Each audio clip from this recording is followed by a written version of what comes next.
નમસ્કાર, જય હિન્દ, જય ભારત. ગુજરાત 20 ન્યૂઝમાં આપ સૌનું સ્વાગત છે. દાહોદ જિલ્લા કોર્ટ ખાતે વકીલ મંડળની ચૂંટણી યોજાઈ.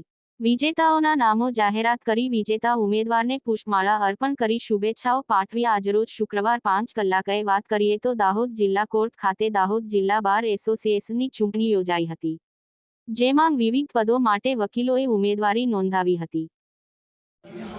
આજ રોજ દાહોદ જિલ્લા બાર એસોસિએશનની ચૂંટણીનું આયોજન કરવામાં આવ્યું હતું. આ ચૂંટણી ગુજરાત બાર એસોસિએશનના દ્વારા આયોજન જે નિયમો છે એ નિયમો મુજબ કરવામાં આવી હતી. એ ચૂંટણીની અંદર પ્રમુખ પદ માટે 3 ઉમેદવારોએ ઉમેદવારી નોંધાવી હતી.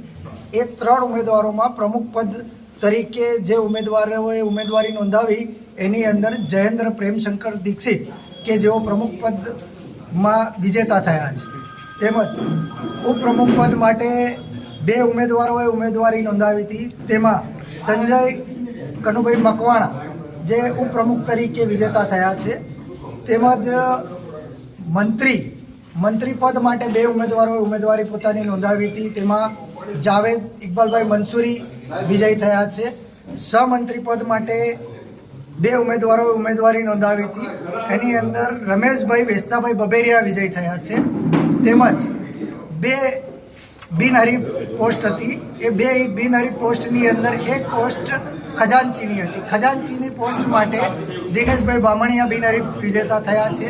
ને એક મહિલા પોસ્ટ જે બાર કાઉન્સિલ ઓફ ગુજરાતના નિયમો અનુસાર સ્પેશિયલ પોસ્ટની નિમણૂક કરવામાં આવી હતી, તેમાં જુમાનાબેન લીમડીવાલા કે જેઓ બિનહરીફ વિજયી થયા છે.